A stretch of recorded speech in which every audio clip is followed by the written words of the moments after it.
Hi, I'm Laura Mize, pediatric speech-language pathologist, and welcome to Teach Me to Talk, the podcast.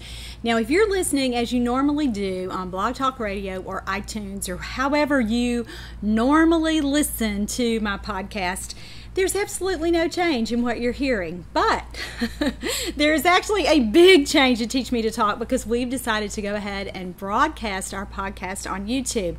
And by doing this, we hope that we can enlarge our audience and get this really, really important information out to parents all over the world who may not have access to services like we do here in the United States. As you can see, I am in the back room of my new mission-based clinic here in Central Kentucky. This is where we handle all of our website shipping, and you can see it looks pretty industrial. We're getting new sets specifically for our podcast and for our other YouTube projects like Therapy Tip of the Week, which is coming back. Yay! But all those things are happening out there. But I didn't want to wait anymore. I didn't want to have any more delays between how we deliver the podcast, and just didn't want to have any more empty weeks. So that's why we're going to go ahead and come to you now.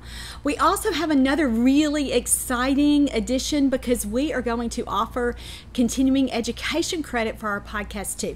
That takes a little while to get in place. So if you are watching now on YouTube, or if you are listening just a regular way to the podcast, that piece may not be up and running yet, but keep checking back. You can always go ahead and listen or watch the shows and then go back later and get your CEU credit. But I'm really excited about it. It's just $5 to get that credit, and we're kind of calling all of these things our $5 CEU project, and you only pay if you get credit, if you need to file and get that certificate.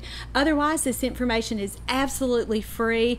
And so as a therapist, I hope that you're referring the parents on your caseload so that they can get this information firsthand and to back you up. You need that validation. You need that affirmation. So if you can have someone else say the things that you say week after week after week to a family, if they can hear that again, that gives them another opportunity to really synthesize that information. So I hope that you'll do that as well. All right, so today's show is a continuation of last podcast, and this is show number 371. Now, last show, I numbered it 370 without really realizing what a gap there was. So if you are a regular podcast listener, you may be wondering, what happened to show 362, 363, all the way to 370? That's just a glitch in numbering. That's just kind of a little administrative fluke that happened. So I wanted to let you regular listeners know that those shows aren't missing. They were never done. But this is show number 371, and this is a continuation. Last week we started talking about red flags for delayed communication skills in infants and toddlers, and you can download this information from Teach Me to Talk. This great handout. You'll see mine has scribbled notes, but your copy will be pretty. And if you are a therapist, this is a fantastic way to share this information with parents. And if you're a parent, it's a great way for you to go ahead and download the information and be able to really think about it and really look for these examples in your own child, and be able to even talk to your spouse about it, or talk to grandparents who often have so many questions about a grandchild's language development. So I think it'll be a really, really nice tool, and we plan on having these every podcast from now on, and it's part of the continuing education credit that you'll get. The test questions or the written part of that will be taken directly from this handout. So be sure to access that information, especially if you are listening through your device rather than watching on YouTube. Okay, so this show, as I said, is part 2. So last week we talked about the red flags for delayed communication skills in infants and toddlers. And you know, going back and listening to that show a little bit as we were editing and thinking about it, I don't think I said this, but let me say it. If your child is exhibiting some of those red flags, it's a pretty big deal. And I do not want to minimize the absence of these really core communicative skills. So it's not something that as a parent you should be blowing off if you're thinking, well, he's 12 months old and he didn't really have any of those first skills that she said he should have by 12 months. Let's just give him a little more time. I just would caution you not to do that, because so many times parents tell me the biggest regret they have in dealing with a child with a communication delay or disorder is that they waited. They knew in their gut that something was really, really wrong, but because they just didn't want to really deal with it, or maybe they got advice from even a pediatrician who said, let's wait and see. That's not the most prudent advice that I give parents. And so especially if your child is missing some of those skills that we talked about last week, and we'll review the list again, but if he's missing some of those, please, please, please, the number one recommendation that I would say to you, if you were right here in my office out there, and if we were meeting, and if I were working with you and your child, is this is a big deal. And I do think you should pursue professional services for this, because these are really core skills that set the foundation for every communicative interaction your child will ever have. And frankly, so many of these language skills really form the foundation for future academic success. So we certainly don't want to let these delays continue without beginning to address them. So that's what today's show is all about. If you were listening last week and are a parent and said, you know, my child is just not as strong in these areas as I would like for him or her to be, or you weren't sure about some of these things, and you want some clarification for what you can do as a parent at home, that's what today's show is about. And so I'm really, really excited that you're back for part 2 of this. Now, if you are a therapist, so a speech language pathologist like me, or an occupational therapist, or an early interventionist, I always call early intervention professionals teacher people. That's kind of my fond expression for that, because so many times your professional degree, your professional education, or your professional degree is in education. So that's hence the name for my teacher people. But if you are listening and you are one of those professionals, this is the kind of information that you should be sharing with parents in this first visit or two. So we're talking about just initial strategies, big global things that parents can implement at home. Now, don't let the term global scare you, and don't feel like this is going to be overwhelming. The ideas that we will be talking about today are really, really pretty easy to implement for parents. If you are connected with your child, if you are the kind of parent who would put enough effort in to watch or listen to a podcast, these are going to be things that are well within your ability to do. And certainly if you're a therapist, these are the kinds of basic recommendations that you want to make in those first few visits to really help a parent get started in helping their own child and in their own family's journey in dealing with a delay for an infant or a toddler in regard to their communication skill development. So let's go back and look at this and just start with the very first couple of red flags that we talked about in last week's show for delayed communication skills in infants and toddlers. The first one was difficulty making and maintaining eye contact with an adult by 6 months. And then the second red flag was no big, warm, joyful expressions or big smiles during interaction with another person. Now, we want to see both of those things, which are closely related, how a child looks at you and how a child responds to you with his or her little face. We want to see that really firmly established by 6 months. And when we don't see that, we know that there is a developmental problem. Sometimes it is related to a medical diagnosis. So you may already be well aware of that. You may have had a child who's diagnosed with Down syndrome or cerebral palsy or some other kind of brain or neurological diagnosis that your pediatrician has already identified would put your child at risk. And usually those are the kinds of kids that we see that have most difficulty with this. Or the big developmental diagnosis here is autism. And let me just say, sometimes children that I've worked with in my 25-year career, parents will say, you know, he really was doing that pretty early on. He was really smiling at me and and had good eye contact with me and was pretty joyful with me. And then they'll show me videos, and just over time that really, really declined. They didn't see those kinds of things as often. And let me tell you something else that happens with children who go on to be diagnosed with autism is they really are joyful with their parents. You really do see big smiles and big reactions, and just you really do see some of that reciprocity with a parent or with another familiar adult.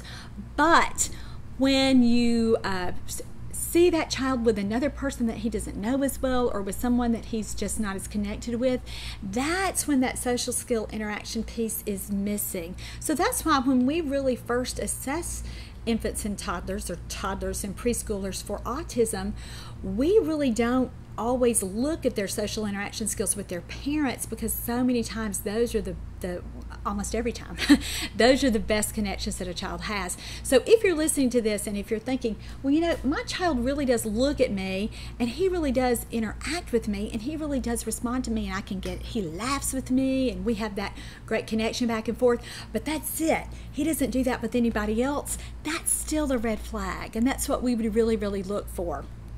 But these particular red flags really do refer to that earliest developmental period. So what can we do? What if you're working with, say, a 12-month-old, or you are like the situation that I just mentioned, where your child is pretty connected with you, but sometimes his connection with you is good, and then sometimes it's not as good, or you're trying to get him to really broaden his circle of people that he interacts with. Let me give you some really basic things that you can do at home to work on these kinds of skills.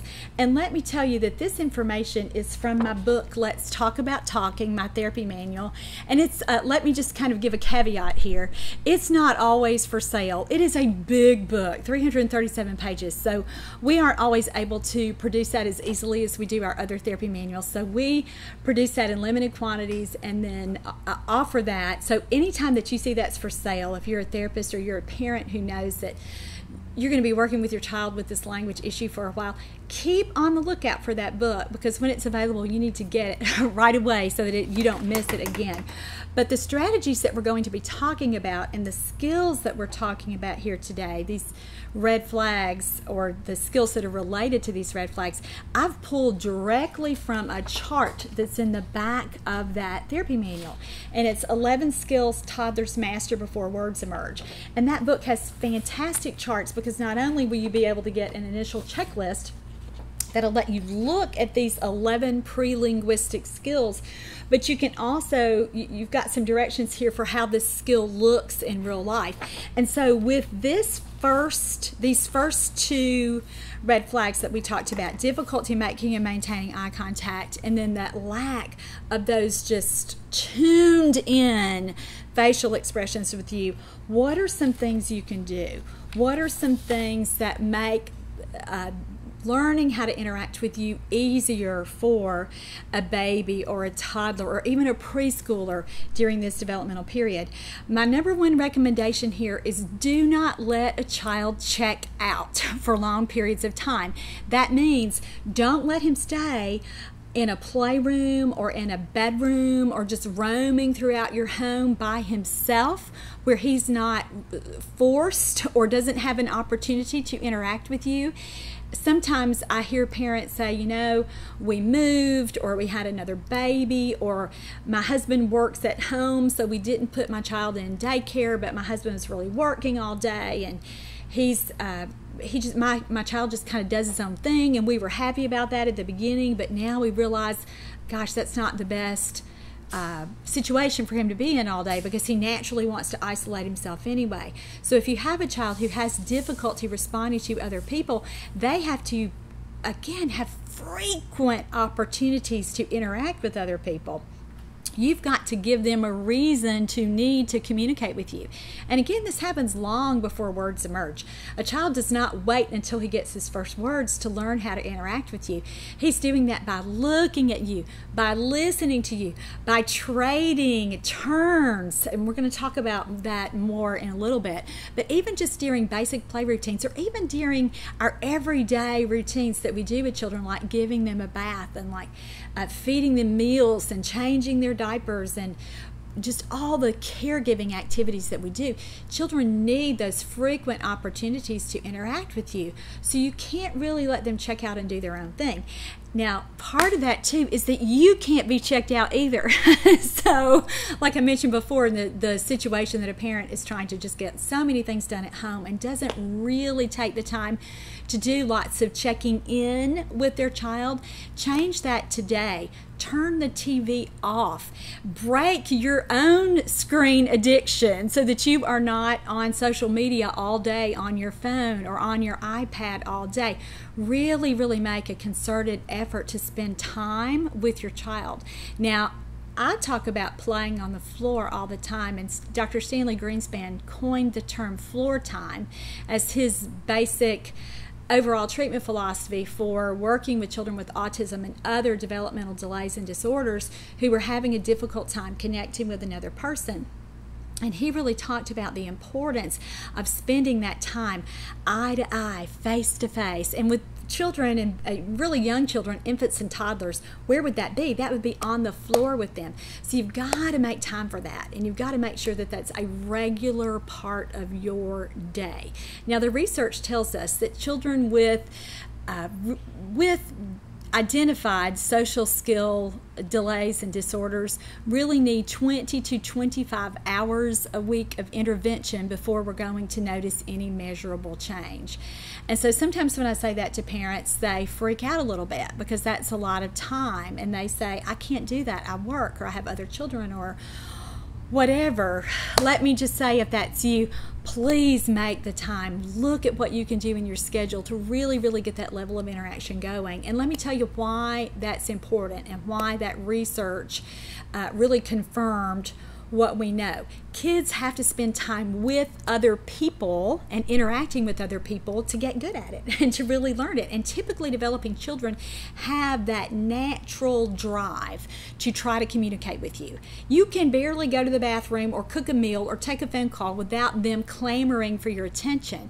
But our little guys who would have difficulty with these milestones, like making and maintaining eye contact, or that smiling back at you and being super happy and super excited when you're talking to them and really wanting to stay with you and connect with you, there's something different about how they're internally wired, and they do not have that natural inclination to seek you out, to stay with you, and to really want that and crave that social interaction.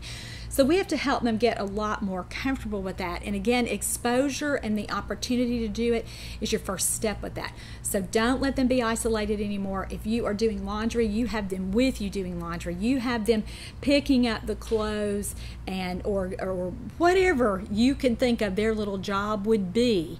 Have them right beside you in your home, no matter what you're doing. If you are shopping in the grocery store, talk to them the entire time. If you're driving, it is so tempting to use a screen in the back seat to keep them calm and happy. And I'm not talking about a drive across the country where you're going to see grandma and it's, you're in the car for 10 hours. I'm talking about just those little trips that we all take where it's so easy you just want to put in a DVD and kind of check out yourself. Don't do that. Really use that opportunity to engage your child. You can always talk to them about what's going on around them. Singing songs is a great way to help pull a child's attention into you when he or she seems to be more disconnected and kind of doing their own thing. So think about the changes that you can make in your daily routines to help a child have more of an opportunity to stay with you and connect with you. And again, nothing substitutes for that from a mom or dad with a child who's having difficulty learning how to communicate. So get down on their level, talk to them directly about what they see going on and what you see going on. Pay attention to what they're paying attention to so that you can use your words to explain things to them and help them really learn how to tune into you and enjoy you. Now, another strategy here that we want to do is social games. So that means playing and all the little things like patty cake and like peekaboo. Those little games are so great because that's where your child is developmentally. If he's not talking yet, and even as a toddler but isn't really interacting with you, we've got to kind of back up to that point in his development and get him to really, really enjoy those kinds of early back and forth interactions with you. Even something like give me five, but you can't just say give me five one time and then let him walk off. You've got to keep that interaction interaction going for as long as you can.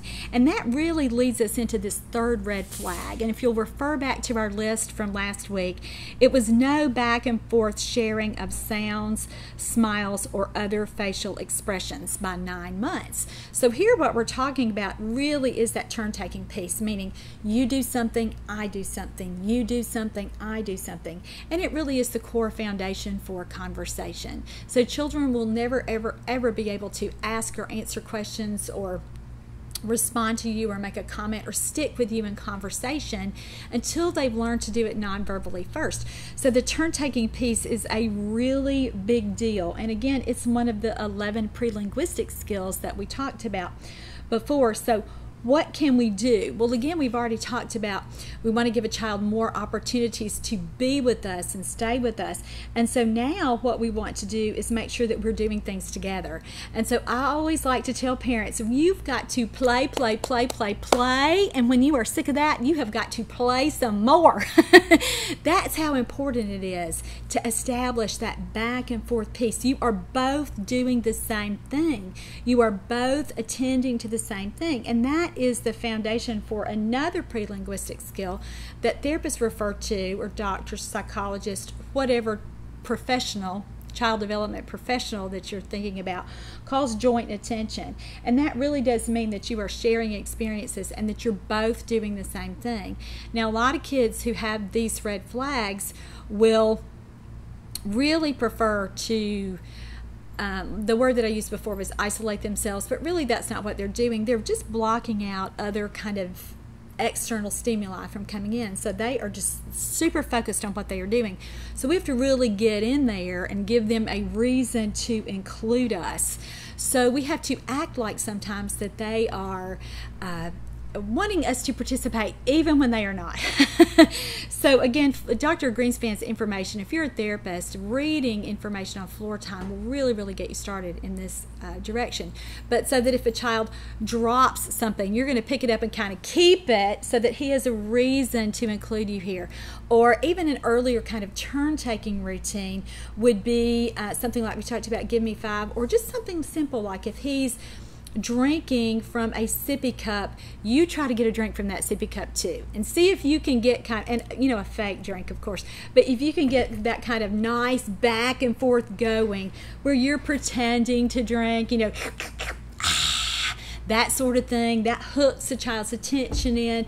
Then you offer him the cup and then let him drink or do whatever he wants to, and then you take it back and do that sort of thing. Other little games like grabbing his nose or tickling his belly, those kinds of little turn-taking things, or even where you just trade objects, where he has a toy and you hold out your hand and help him if this were his toy, give that to you, and then you just give it right back to him, and you are playing just these really simple early kinds of things that you see typically developing babies do. Now sometimes parents think, well, my child is 2.5, why we're supposed to be going forward, we're supposed to be making progress here. Why are you backing up so much? Because we have to back up to where a child can be successful. We have to meet a child where he is. So if he is missing this skill, that back and forth sharing of sounds and smiles and other facial expressions, he's not able to do it non-verbally, and he has to do it non-verbally before we can get to any of those other things that we talked about. On last week's show, we talked about things like sound effects, so things like blowing raspberries, however you blow those, or clicking your tongue, or fake coughing and fake sneezing. Those are great ways to get that back and forth turn-taking piece established too. So when you hear your child cough, cough back to him. And you can't really always do it from across the room and get his attention. You may have to just get right in his little face. So getting in a child's line of vision is really, really important for all of these milestones, but especially these first few where we're really focused on that eye contact and that social interaction. So that's something you can do too. Anytime your child is playing with a toy, try to get in there and take a quick turn Now, sometimes kids get really mad about this. That's okay. Just keep being persistent and keep being as loving and as fun and as playful as you can. You don't want to do these kinds of things with a mean-spirited attitude. Now, that's a problem sometimes for therapists because we get so focused on you will do this without really making sure that we are just as fun and as exciting and that we are enjoying ourselves too. So don't get so caught up in that. And if you're a parent, that may be something you lapse into too, being a little bit more authoritative than you should during these kinds of interactions. Remember, we want to give a child a reason to include you. So if you are saying things like, look at me, or give me a turn, they're not going to be as receptive, just like we're not as receptive to that kind of demanding person who's trying to interact with us. So try to do everything you can to keep it light and keep it fun. And if you feel like a child's getting frustrated, back off a little bit, but keep yourself in there. Keep, if he's rolling a car, you try to grab the car and roll it too. Or if he gets too upset with that, get your own car and crash it into his, or try to roll it. You're just playing together, making your car sounds, or beep, beep, or, rum, rum. Anything like that to get yourself in there and get a turn as you're playing. That's super, super important. And that's a great way to get those early kinds of sounds going. I mentioned social games before, and so this again is a really fun way to make sure that you're interacting with a child. And always, always, always think about how your face looks. So make yourself just look as exciting and as fun. Use your crazy eyes, as I like to call them sometimes. Really widen eyes. Big, big smiles yourself. Just do everything you can to make yourself interesting to look at, because that really will increase eye contact with the child too. All right, so let's move on to number 4. The 4th red flag that we talked about last week was no babbling by 12 months. So remember, babbling is where children are just producing strings of sounds so that we're hearing them, and that's a really important part of learning how to vocalize on purpose, so vocalizing with intent. So what are some things that we can do to get that going with children? Well, our natural inclination when a child is not talking is just to bombard them with more words. And usually it's words like mama and dada and bye-bye and words we want them to say, and that's fantastic. And you still want to keep doing that. You want to keep trying. You want to give a child a model to hear words and then repeat words that he can use. However, lots of toddlers with language delays just are not there yet developmentally. They are not ready to imitate and repeat your words. So you've got to back that up to that previous developmental level, which is lots of play sounds, lots of sound effects. You can babble if you want to, just the ma, or do, do, do, do, do, however you want to think about doing that in the context of play. But again, I really like to use those environmental noises like we just talked about. So things that are funny sounding words. We already talked about raspberries. We talked about the fake coughing and the fake sneezing, but you can even bump that up a little more with yawning, things like gasping, like when something exciting is happening, little sound effect things like we talked about with the cars and trucks. You can do animal sounds. You can just even do little sounds like if I were here with the child and let's say that my pen had gotten stuck under the keyboard here, I would just just a grunt or lots of exertion. So any little sound that you can help your child learn how to make on his own purposefully to represent something, represent a message there. If a child's going, that means that he's trying to get something that's been stuck, or he's exerting some effort here or pulling something, or if he's really, really tired, or just any kind of little emotion that you can think of that you think, gosh, I've got a sound effect for that. Use it. And here, Remember, the milestone here is no babbling, but so many of our little friends with delayed speech and language skills have to start again at a level that's really just, it co-occurs with that, but sometimes parents don't think about that, and a lot of times therapists don't even think about it. So think about those sound effect kinds of things. What can I do that it's just a little bit easier than a word, but we can give it some meaning here. We can help a child learn how to make it, and usually those sounds are a little bit easier than the consonant and vowel sounds that we produce for words. And actually, I shouldn't have even really said that, because they're really the same. They're really the same kinds of sounds. So what we're doing is building that foundation for words. So when we're doing a little, any kind of little sound that we might be making as we're playing with a child, those noises are made up of the same kinds of sounds that we use for speech or for talking. So get some of those things going. Get some of those sound effects going. Let me give you a good resource for that. There's an article at my website, teachmetotalk.com, called Help My Child Won't Imitate Words. And so I give you a whole list of little play sounds that you can do with your child. So I'll try to link that with this post so that you can get more specific ideas there. But let's move on with that. But the main thing here for that, to help a child learn how to babble, is you get noisy. You make as much noise as you can. And again, don't focus on words. Take it back a level and do more sound effect kinds of things. All right, the fifth red flag here that we were looking for is when children don't use any gestures. So no back and forth gestures such as pointing, showing, reaching, or waving, and we want children doing that by 12 months. So we have an 18-month-old who's not waving bye-bye, or a 2.5-year-old who's not pointing or waving bye-bye, or using any kind of nonverbal communication. That is a really big deal, because research tells us that we can look at a child's gestures at 18 months and know more about his language skills at 36 months than any other area that we would look at. So how can we get gestures going?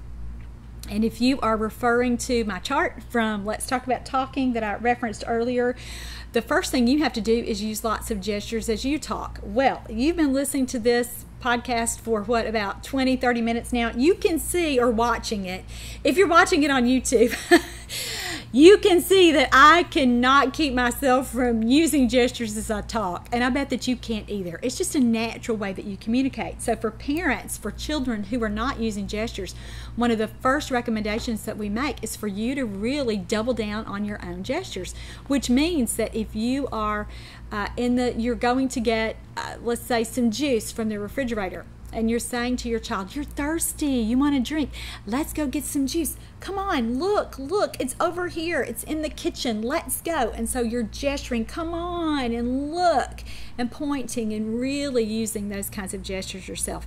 When you are leaving a room, when you are leaving your home, you make a big deal about waving bye-bye. Now, as a therapist, you're going to naturally know that we'll use a lot of hand-over-hand assistance to get this going. But sometimes parents don't get that. They don't know that they should be doing that. So use that as a therapist. Do lots of modeling. And even if you're working in a state early intervention program where they are telling you do not work directly with the child, work directly with the child. Because moms and dads need to see you. You are modeling to a mom and dad how to help a child learn these skills. So show a mom or dad how to do some hand-over-hand assistance, and don't just do it one time. Keep it going. Keep these things going, especially as you're working on something like gestures. You know, you can't really manipulate a child's mouth to help them talk. Goodness knows we try, right? You can do some prompting and things like that, but it's hard. But think about gestures. You really can help a child do gestures. You really can take their little hand and do some hand-over-hand assistance to get those gestures going. So be sure that you are doing that with a child, and that you are showing a parent how to do that, so that they get super, super comfortable with that. Other things that you can do here to get gestures going are to teach a child how to imitate whole body movements, like jumping and dancing.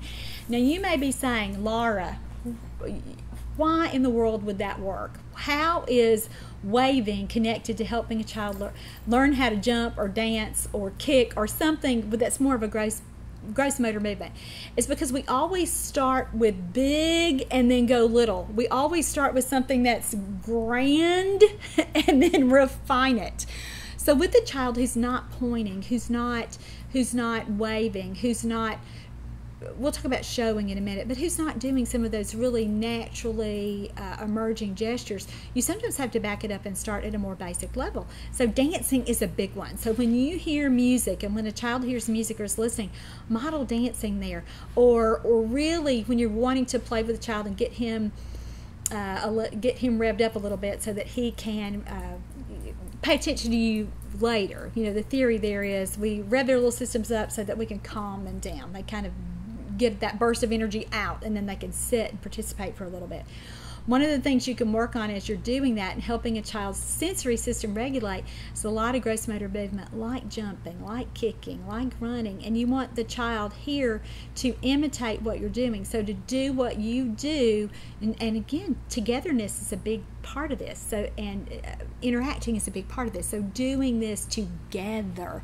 So he learns, hey, I'm going to jump when she jumps, or I'm going to run across the room and chase her as she runs. Those kinds of things are super, super important because we're teaching a child, again, to use these big body things. We're also teaching them to imitate, which really leads into a skill in our next section. So let's save the rest of that discussion for there. Let's go ahead and talk about now the other skill that we wanted to see here by 12 months is responding to their names. And if you went back and have listened to last week's show, you know that children who go on to be diagnosed with autism often have in their histories that they have been inconsistently responding to their names for a long, long time. And we talked about how that is just really atypical when we compare it to children with not only typically developing language skills, but even kids with just more normal language delays, just a language delay versus autism, which is a language disorder. And so we really want to think about, first of all, if we have a child who's over 12 months and not responding to their names, you know, we already said this at the beginning, but I really, really, really want to encourage you as a parent to pursue some professional assistance with this. And I meant to say this at the beginning, but let me just say it now since I forgot then. You've really got to talk to your pediatrician about getting an assessment, and if your pediatrician ignores you, you just keep talking about it and you keep saying it. Now, luckily, all of the ad campaigns that have been done and all of the education that groups and even the Center for Disease Control and just our government agencies here in the United States have done for autism awareness have dramatically increased the number of physicians who are really, really responding to parents and who are initiating those conversations with parents about autism and the early markers for autism. And so remember, we talked about on last week's show that not responding to your own name is a big deal. And so you want to really pursue a professional evaluation. If your pediatrician, if your child is under 3 and your pediatrician has not referred you to your state's early intervention program, you can make that referral yourself as a parent. Just Google your state's name plus the phrase early intervention and get that contact information so that you can get in touch with someone. Now, in a lot of states, they do a screening over the phone and they'll ask you some questions to determine if you get an evaluation. But in many, many states, just your call alone will generate that referral, and a therapist or a team of therapists will come to your home, so super simple, and evaluate your child and let you know for sure whether there is a problem or potentially a problem. Now, if you don't like that idea, you can always pursue an independent practitioner, so you can call a speech language pathologist. Just by looking at your local resources there, I want to always caution you to get somebody who works with children your own age, so you can't really get someone who focuses on adults and expect them to be great with your toddler. So look for a pediatric speech language pathologist who really specializes in infants and toddlers and preschoolers, and make an appointment with them and get some information so that they can lay eyes on your child. You know, I love what I do, and I've done it for a long time, and I'm good at it, but that will never substitute for someone laying eyes on your child and talking with you about what you see right there in living color. So let me just once again encourage you to pursue that assessment. Another avenue for getting help for you and your child is your local public school system. Some states actually do their early intervention programs with school-based therapists and school-based professionals, and I don't know which state you live in, so you're going to have to do a little homework on your own and get that information. But if your child, we've already talked about 7 things. If your child is missing even a couple of these things, I would really, really encourage you to pursue that assessment. You won't be sorry. Therapy is so fun and it's so educational, and as a mom or dad who's really committed to your child and really, really cares about what's going on with your child's development, you're going to want to take that extra step. And if you are married to someone who is reluctant to do that, I get that. I understand parents are scared and they just want to wait and they just don't want to deal with it and all those things. But as I said before, the biggest regret that parents often share with me is that they waited. They knew for 3 months or 6 months or a year that something was amiss developmentally, and they did not follow their own instincts. So if that is you right now, I just would encourage you to go ahead and take that next step and get your child evaluated by someone. All right, so here we are up to our 7th red flag, which is, let's back up. We didn't really talk about some strategies for helping your child consistently learn to respond to their names. Now, let me talk about this, because when a child isn't responding to his name, there's a social problem, meaning he's not always connecting to other people.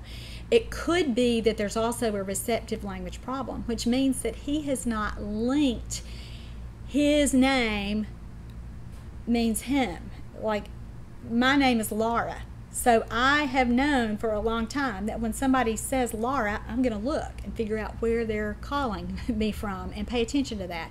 And so sometimes it's that it really is a language comprehension problem. They haven't learned that what their name is, and so they don't consistently respond. So you're going to have to just do some really focused teaching. You'll have to use probably a lot of direct reinforcement with that, so that when you call their names, let's say your little girl's name is Annabelle, and so you'll call her Annabelle, Annabelle, and then when she responds, you have got to act like she won the Nobel Prize. You have just got to pick her up and praise her and just lavish love and do everything you can to make her want to respond to you like that every single time you call her name.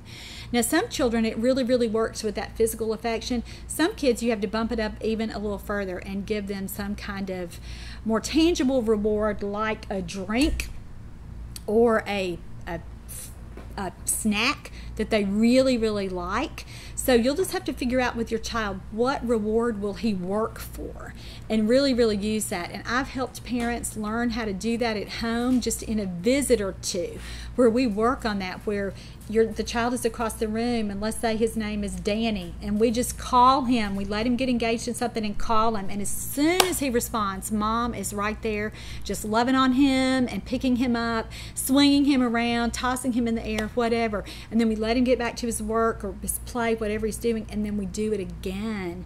So this is a really, really important skill, and it really is the most effective way I have ever found to teach a child to respond to his name. So that's a big one. And if you're a parent and you're looking at where do I start with these things, that would be something you can do right now, as soon as the video is over, to go start to do that. And if you're a therapist and you've not used that kind of method before, it's a winner. And so that's certainly something that you can implement today with kids on your caseload.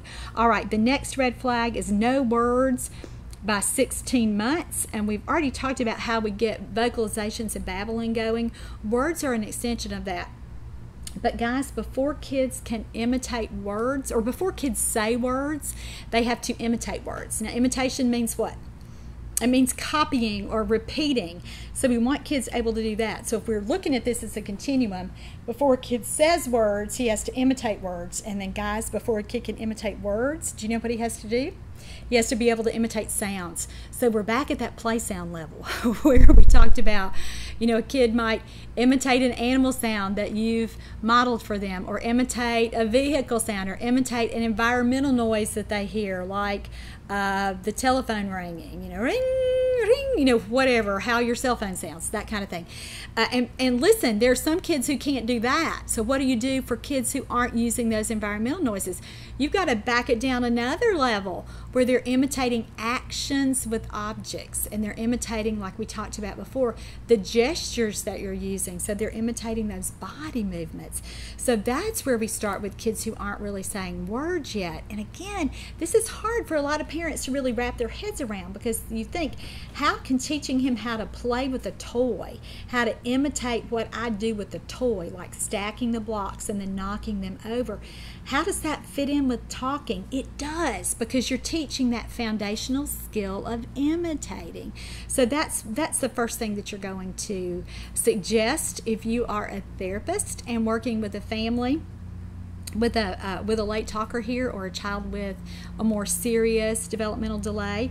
So taking that back, that's your initial strategy here for helping a child learn how to say words. You help him learn how to imitate actions, gestures, and easier sounds before you get him to that word level imitation. And let me just say that I've got so much information about this at Teach Me to Talk. If you're a parent and want to read about that, go to my website at Teach Me to Talk, and just in the right search bar, just enter imitation, and all kinds of things can come up. And I get so fired up when I talk about imitation. Actually, I've written a whole book about it. It's called Building Verbal Imitation Skills in Toddlers, and I've done a whole 6-hour course about teaching imitation skills for therapists and even for parents, if you want to take a look at that, because imitation really is the foundation skill that we're looking for all of these areas that we've talked about. But it certainly impacts how a child learns how to imitate words. All right, our next red flag that we were looking at is the child who is not following simple and familiar directions by 18 months. And so remember, we talked about before that kids have to understand words before they can say words. And so when we have a child who by 18 months isn't following just really basic commands like shut the door, come here, go get your shoes, bring me the ball, where's your book, go find Dada, where's your hair, show me your teeth. All of these little basic 12 to 18 month skills that typically developing babies learn in the course of a day. Our little guys with language delays often aren't doing those things. And so parents are really focused on he can't say any words, but sometimes it's a more rudimentary problem than that. They don't understand words. And how you know is that they're not following directions. And lots of parents think, well, my child just won't listen, or my child just won't do what I say. He has a mind of his own. And that's usually not really what's going on. Now, behavior is always a factor with children. It's frankly always a factor with adults too. But at the same time, when children aren't talking, we always have to make sure they're understanding words too. So if you have a child who's not following directions, who's over 18 months, that's where you start. You start with that receptive language piece, and you have him, you really work with him long enough so that he's hearing those words and he's following those directions. So things like identifying body parts, things like finding familiar objects. So if he loves his pillow, one thing you do is you say, where's your pillow? Go find your pillow. And you help him do that. You use a lot of physical assistance to help him go get it. And when he's learned how to do that, you don't just stop. You ask him, where's your pillow, multiple times in a day, so that he can continue to master that skill. Then you add something else. You say, okay, well, he's got that one down. Now I'm going to teach him how, where's your cup? Find your cup. And then you work on that, and you teach him that. You've put the cup in different places, and you help him walk over and get it. And then when he gets the cup, you let him take a drink, and you praise, and then you do it again. And for some kids, that's what it really takes, just that super focus. It's not just talking more so that they hear more, although talking is super important, but it's really helping with that follow through so that they learn how to follow those simple and familiar directions. So even little things even little songs that have directions in them, if you're happy and you know it, clap your hands. If you're happy, you know it, stomp your feet. If you're happy and you know it, shout, yay! Those little things where you're learning how to follow those directions.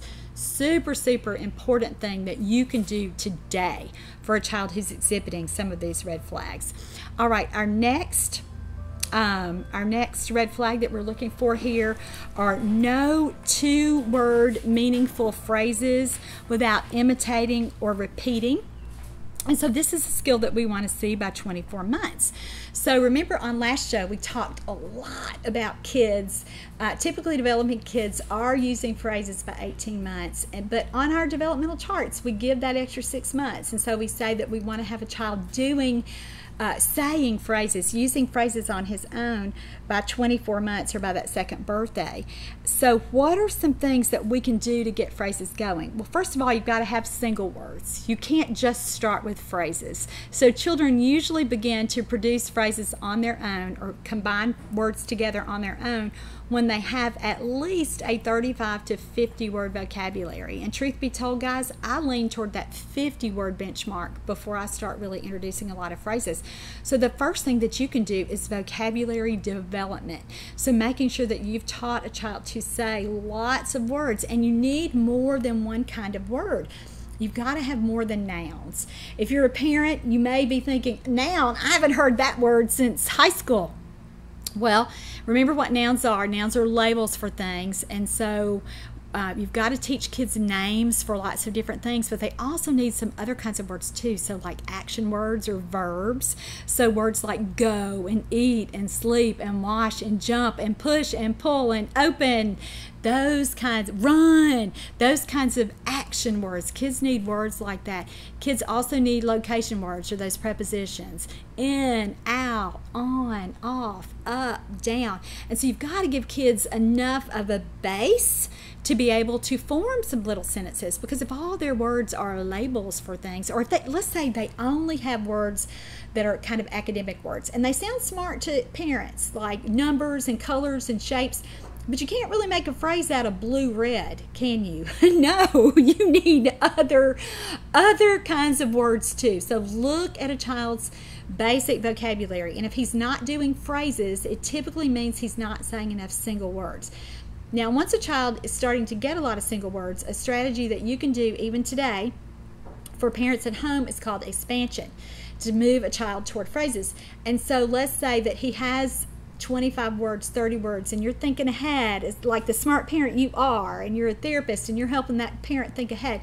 So you teach them how to do expansion. And what is expansion?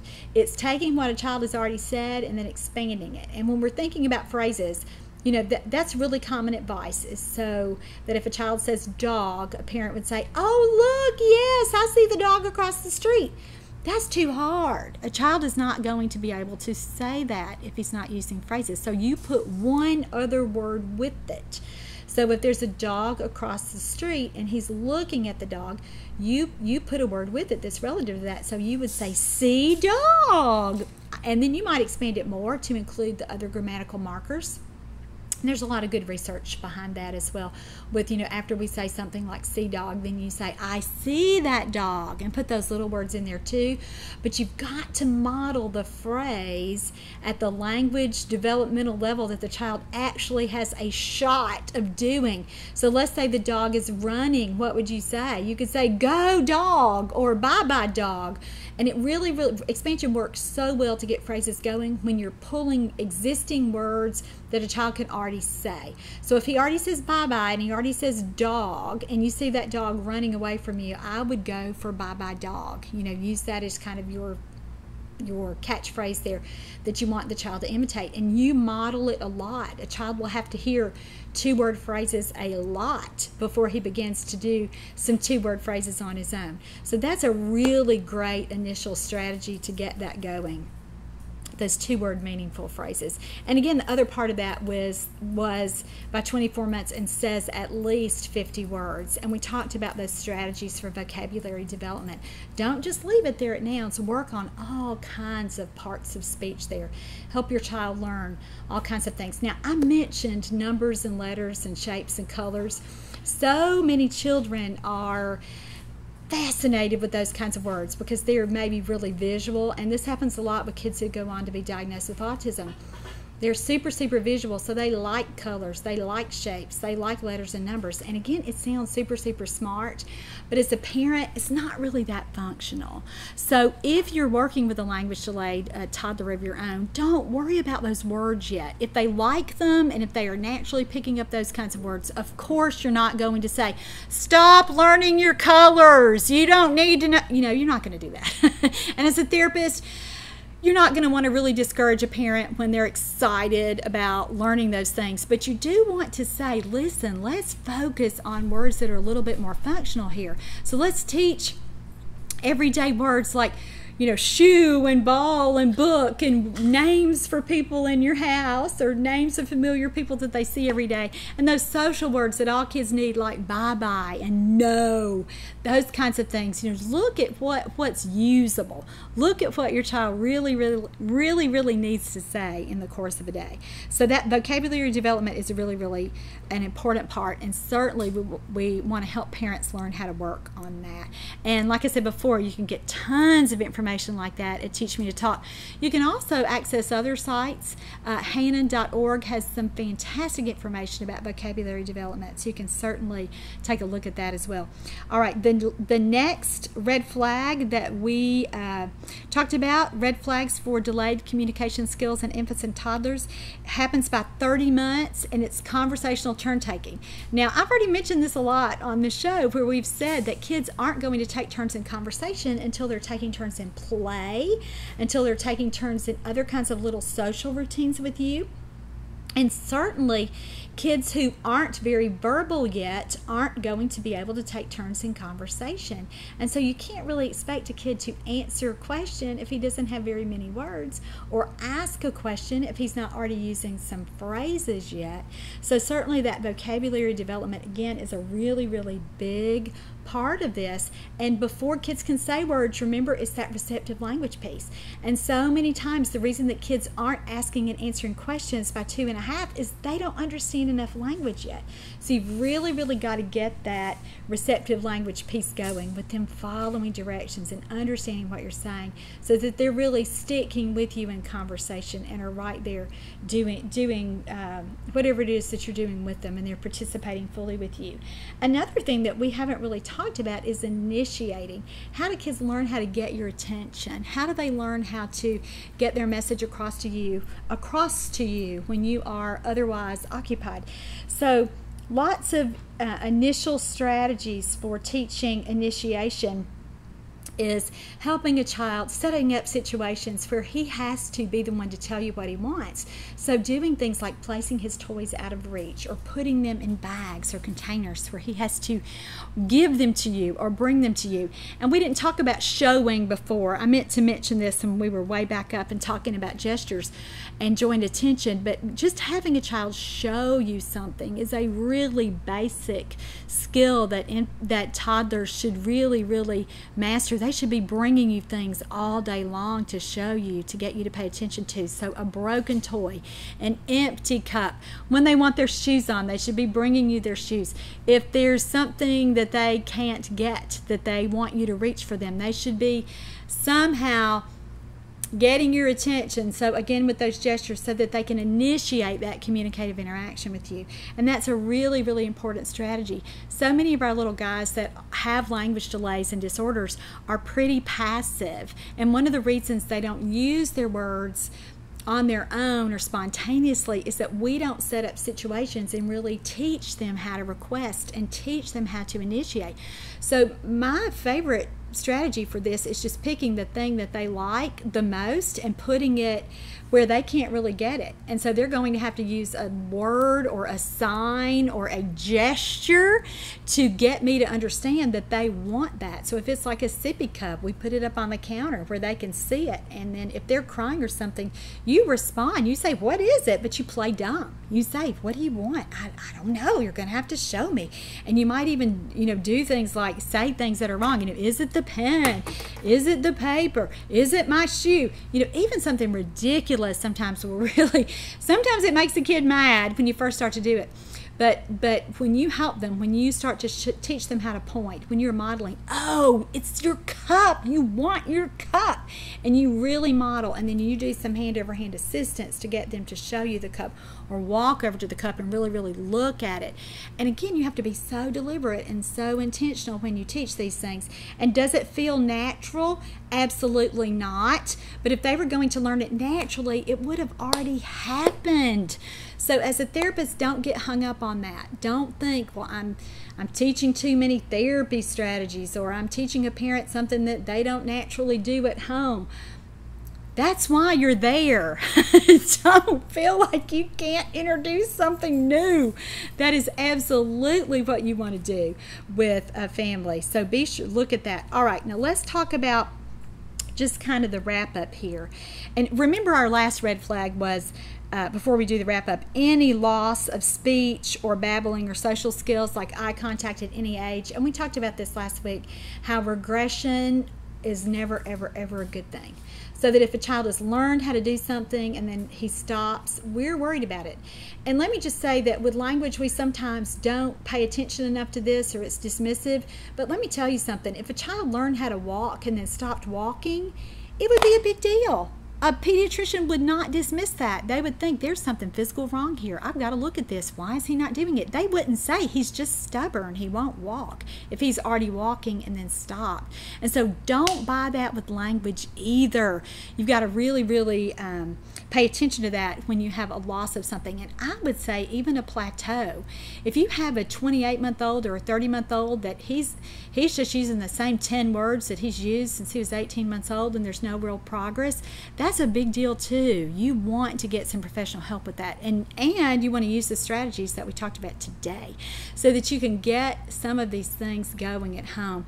And so I've already mentioned my website a lot, teachmetotalk.com, where you can go and get tons of information about early speech language development in all of these areas. We talked about social skills, we talked about receptive language and cognitive skills, we talked about gestures, you can, and we talked about helping a child learn how to use little sound effects and vocalize intentionally, all those things that come before words. So I hope that these strategies have really made sense to you. I have some DVDs that as parents be super, super helpful with you to see me working with children and then see other parents as they're working during the sessions and learn how to do some of these things at home, or all these things at home. Certainly I want to encourage you again, if you are a parent with a child who's exhibiting some of these red flags, talk to your pediatrician and get yourself some help. You are not meant to do this alone. There are tons of people who want to help you, and again, tons of resources here at teachmetotalk.com, and certainly all throughout the internet. I've talked about some resources there, and I'll go ahead and list some additional resources there in your written information in the post. So if you're watching on YouTube, scroll down to the bottom of the post so that you can get that information. Last show, I did not say anything about subscribing. If you want to make sure that you are always notified of the next podcast or the next therapy tip of the week or the next $5 CEU opportunity, be sure to subscribe to the YouTube channel here so that you can get it. I also want to encourage you to subscribe to my email list at teachmetotalk.com. You get tons of emails that really will review these strategies. If you're more of a reader than a listener, lots of written information for you that you get almost every day in your inbox. So right there, lots and lots of good ideas. And I know as a therapist, you're going to want to sign up for that too, so that you are always aware of better strategies or different strategies or things that you forgot that you knew. You'll get that through the daily emails. So I hope that you'll do that. All right, so this was show number 371, what to do if your child has red flags. These were our initial strategies. So I hope that they're going to help you as much as I know that they will, and I just wish you wild success as you work with your own child or a whole caseload of kids who are late talkers or who have other kinds of communication challenges. So that's all for today. I'm Laura Mize, pediatric speech language pathologist, and thank you for joining me for TeachMeToTalk.com's podcast.